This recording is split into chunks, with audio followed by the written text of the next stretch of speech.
saya Fitri Haryati SC, calon guru penggerak angkatan 9 Kota Lubuk Linggau.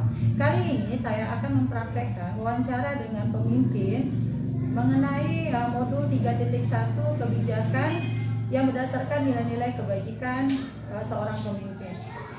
Di sebelah saya sudah ada kepala sekolah SD saya sendiri, yaitu Ibu Susilawati. Pak Ibu Susilawati, boleh perkenalkan dirinya terlebih dahulu. Nah, nama saya sebagai kepala sekolah SD Negeri 15 Linggau yang bernama Susilawati, SPD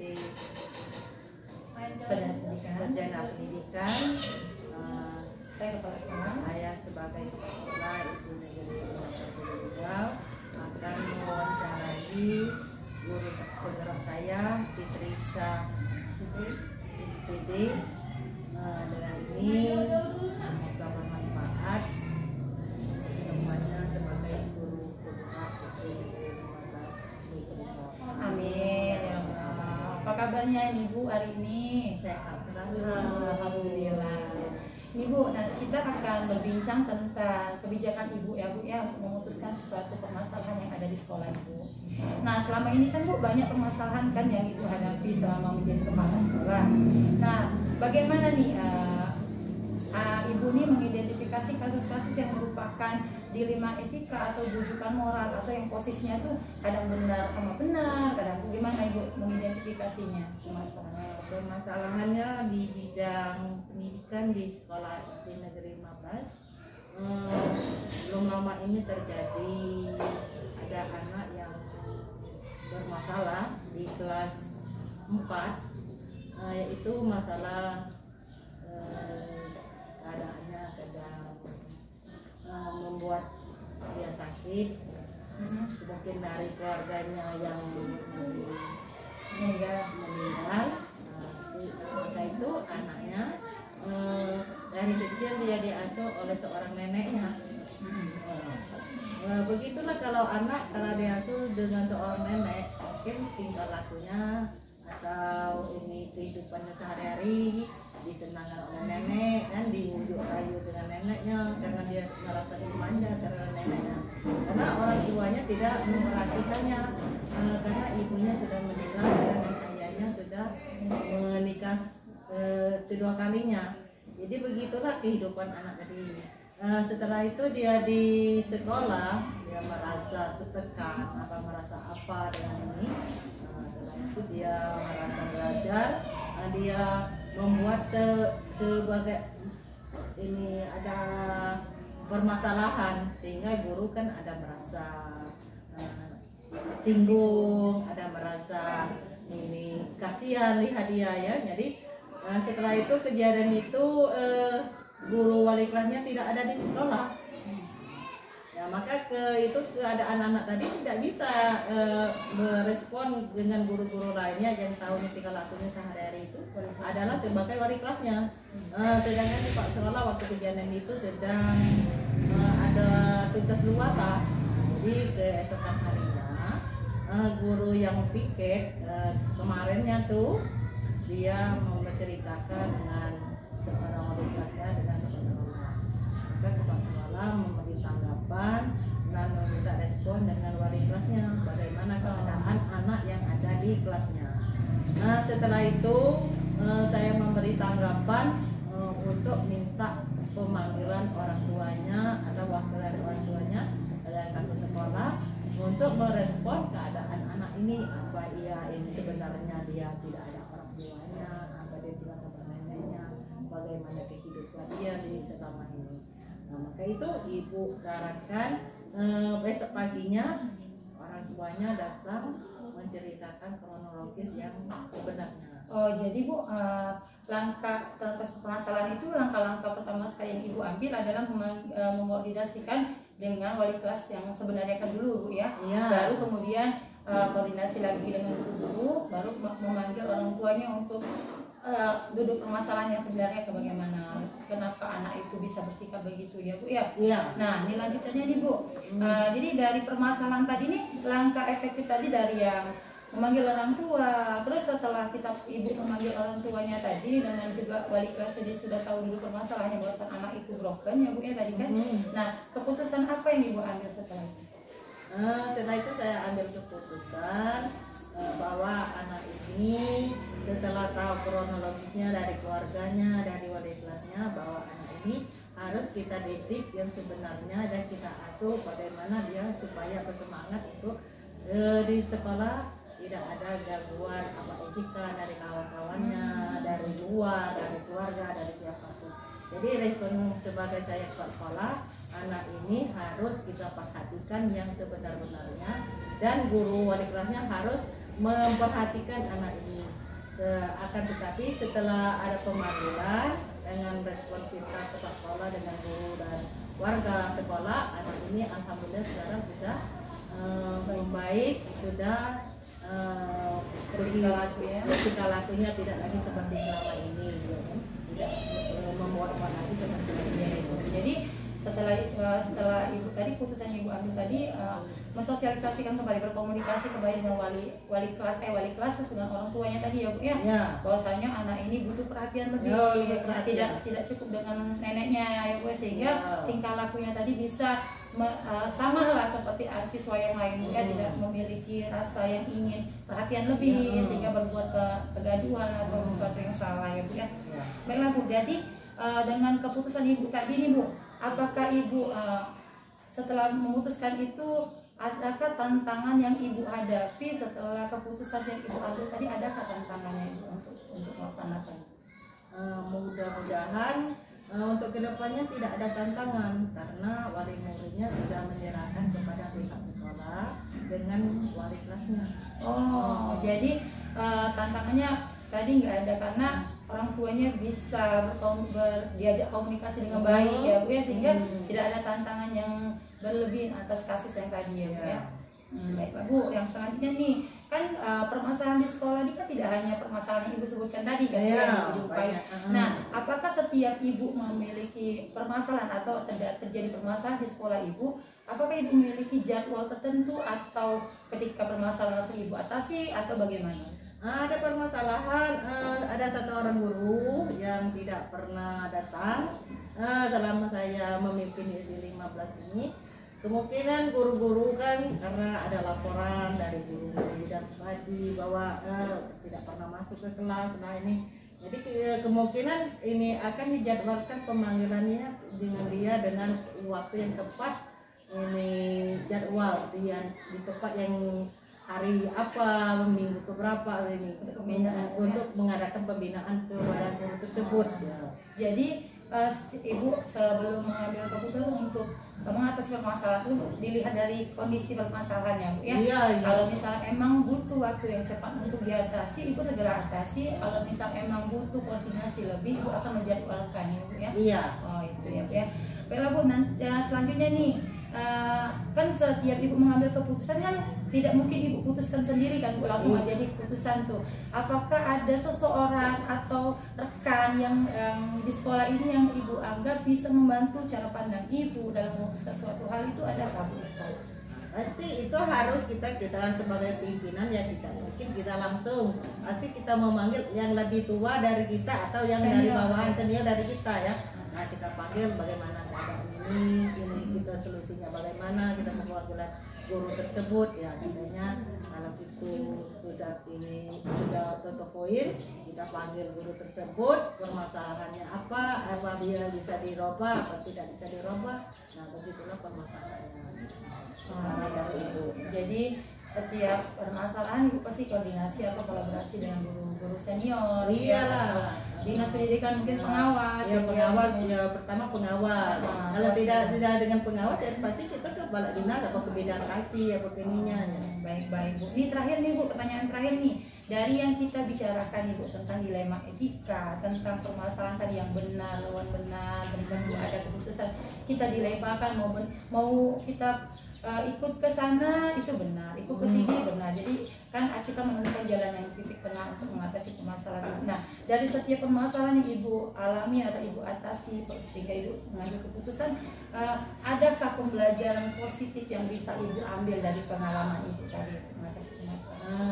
Yang positifnya ya kita mengambil yang bagus-bagusnya saja, yang lebih negatifnya ya tidak usah kita ambil kan, karena untuk memajukan atau memotivasi guru-guru yang ada bermasalah ini, kita untuk memajukan ke depan, bukan untuk memojokkan guru tersebut. Jadi lebih ke motivasi ya untuk yang guru-guru yang lain bagaimana ya, cara mengatasi masalah. Ya. Terima kasih ya Bu ya atas waktunya, sehingga saya bisa mewawancara atau bisa bicara sebentar dengan Ibu tentang pengambilan kebijakan suatu permasalahan yang ada di sekolah ya Bu ya. Baiklah teman-teman, itulah hasil dari wawancara saya bersama kepala sekolah saya sendiri, yaitu Ibu Susilawati, sarjana pendidikan. Semoga wawancara kami tadi bisa menjadi pembelajaran bagi teman-teman yang ada di luar ataupun seorang pendidik, tetap menjadi guru yang bergerak dan menggerakkan, memajukan pendidikan kita menjadi lebih baik. Assalamualaikum warahmatullahi wabarakatuh.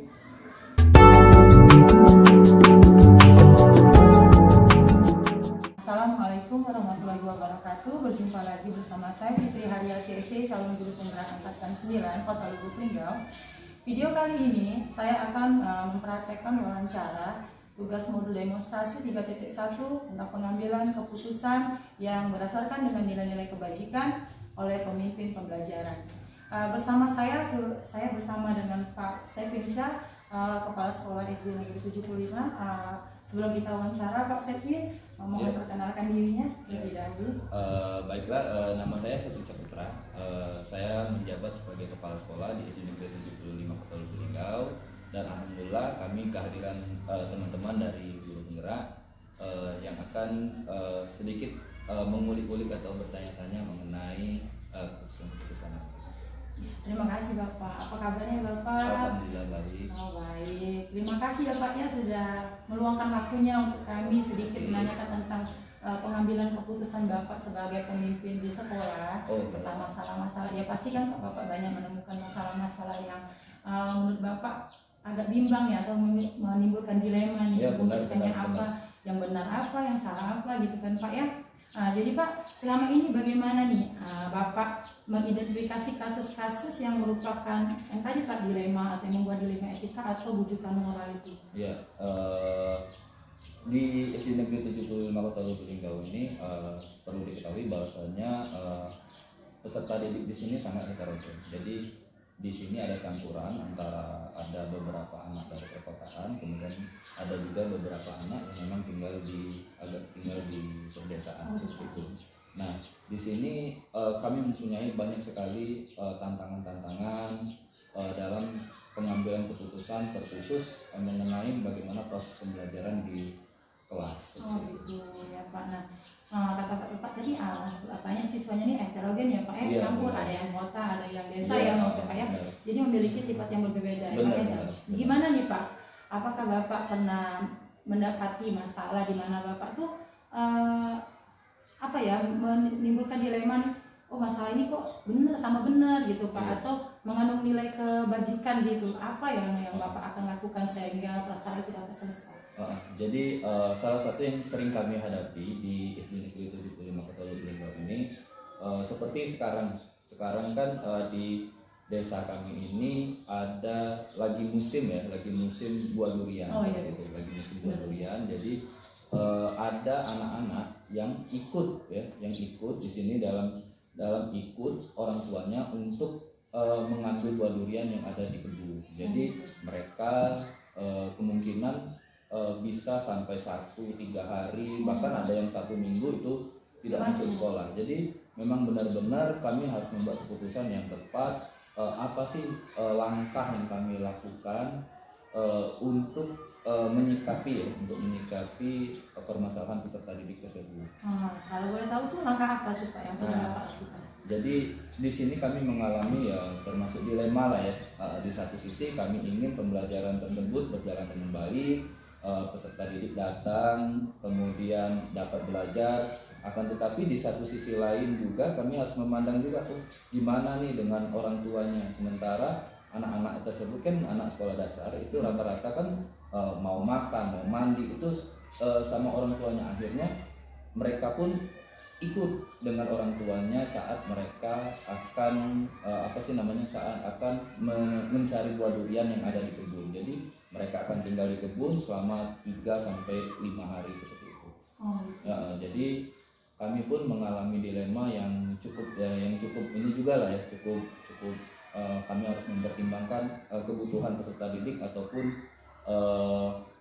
bagaimana peserta didik itu dapat belajar dengan baik. Iya benar. Jadi ibu lihat dilema itu kan. Iya benar. Sedangkan mereka niatnya untuk Iya, membantu benar. orang tua kan Pak ya, untuk Benar. kebutuhan. Namun sekolah tadi nggak bisa Iya, ditinggal juga nggak ya bisa Pak ya. ditinggal juga. Nah Pak, dalam masalah itu tuh langkah efektif apa nih Pak yang Bapak putuskan itu? Jadi saya bersama guru wali kelasnya itu memanggil peserta didik tersebut. Jadi selama dia masih mengikuti pembelajaran dengan baik, kami pun akhirnya mengambil beberapa langkah. Yang pertama itu mungkin kami melakukan pemanggilan peserta didik sama walinya. Jadi kami tanya-tanya, tidak kami langsung judge, oh kamu kenapa enggak sekolah dan sebagainya, tapi kami tanya-tanya terlebih dahulu apa alasannya. Kemudian kalau memang alasannya masuk, baru kami ya udah, kami tidak bisa mempush peserta didik itu untuk selalu hadir. Kemudian juga kami pun setelah melakukan pemanggilan, kami juga menambah ya. Jadi peserta didik yang misalkan sudah 3 hari atau 5 hari itu tidak masuk, kami panggil, kami lakukan mereka itu untuk belajar kembali, tapi dengan jam tambahan ditambah. Jadi ditambah oleh wali kelasnya, misalkan biasanya anak-anak itu pulang pukul 1 atau pukul 12 lebih dikit, itu akan ditambah lagi mungkin sekitar 10 atau 15 menit. Jadi langkah yang pertama Bapak akan panggil preventif ya Pak, Iya, ya, benar. dengan orang tuanya dulu, dibicarakan, kemudian dengan wali kelasnya tadi salah satu caranya menambah jam belajar ya Pak ya. Nah dengan keputusan yang Bapak telah buat tadi, apakah ada tantangan nih Pak untuk menjalaninya selama Bapak putuskan itu? Oh ya, tentu saja dalam keputusan tersebut kami harus mengalami banyak tantangan. Salah satunya adalah ya keinginan orang tua ya. Pasti keinginan orang tua itu pengennya anaknya mungkin setelah dia pulang sekolah, anak-anak tersebut ada di rumah. Tetapi dengan jam tambahan tersebut ya mungkin mereka harus tertunda dulu untuk pulang ke rumah karena ada jam tambahan dan sebagainya. Itu keputusan yang bisa dibuat ya dengan secara bersama-sama tadi dengan orang tua. Jadi orang tua tahu apa yang diinginkan oleh sekolah dan murid-murid pun menyadari bahwa mereka butuh tambahan pembelajaran lagi. Oh, nah, jadi balik ke komunikasi kembali Ya, Pak benar, ya, benar. supaya keputusan tadi ini tidak memberatkan siapapun. Iya, benar. Nah jadi Pak, kan tidak pasti di sekolah ini tidak masalah itu aja yang timbulkan Pak ya. Iya, benar. Nah pasti banyak yang masalah yang Bapak hadapi dan harus Bapak atasi. Nah, Iya. apakah Bapak memiliki jadwal atau prosedur atau waktu yang Bapak tentukan, oh penyelesaiannya hari ini nih, besok nih, atau ketika ada masalah Bapak langsung selesaikan atau Iya. gimana? Kalau di sekolah kami untuk kami melakukan yang namanya diskusi atau komunikasi bersama rekan-rekan guru itu sudah terjadwal. Jadi kami mempunyai jadwal 1 minggu itu 1 kali kami melakukan pertemuan, apakah mereka ada masalah atau tidak. Nah tapi apabila memang ada permasalahan-permasalahan yang kita butuhkan di saat itu, maka kami pun langsung mengambil tindakan secepatnya, bisa saja dengan langsung pemanggilan dengan guru ataupun dengan pemanggilan dengan orang tua. Jadi dilihat dengan Iya, kondisi situasi, masalahnya, kondisi. ya, mana yang cepat harus Bapak selesaikan Benar. cepat. Kemudian kalau misal masih bisa ditunda, lebih berkomunikasi dengan para guru ya, Iya, Pak. benar. Lebih baik itu, Pak. Nah jadi Pak, selanjutnya nih Pak, apakah ada faktor atau seseorang nih yang mempermudah Bapak di sekolahnya atau membantu nih selama Bapak nih dilema nih ketika ada masalah? Kadang-kadang manusia ini berpikirnya kan nggak bisa sendirian nih Pak, jadi butuh pandangan atau masukan dari siapa ini kalau di sekolah. Jadi kalau di sekolah ini kami memanfaatkan beberapa guru-guru yang senior ya. Jadi terutama walaupun tidak secara tertulis, kami mempunyai wakil-wakilnya sendiri. Jadi wakil kepala sekolah. Jadi ada wakil kesiswaan kalau memang kita perlukan memang yang keterlibatan dengan siswa. Ada juga dengan wakil kurikulum kalau memang kita perlukan masalah proses pembelajarannya. Jadi beberapa guru senior ya, kita tugaskan menjadi wakil kepala sekolah. Jadi mereka saya terlibatkan secara langsung, ada 2 orang, yaitu yang pertama itu Pak Ali Imron, yang kedua Bu Nelly. Nah, jadi kedua orang tersebut akan saya libatkan terus dalam pengambilan keputusan. Oh, baik sekali. Berarti di SD Bapak ada struktur ya Pak ya, Ya. ada wakil, ada kurikulum. Iya. Jadi Bapak lebih gampang nih Pak ya untuk menyelesaikan suatu permasalahan. Benar. Baik Bapak, nih pertanyaan yang terakhir nih Pak. Oh, baik.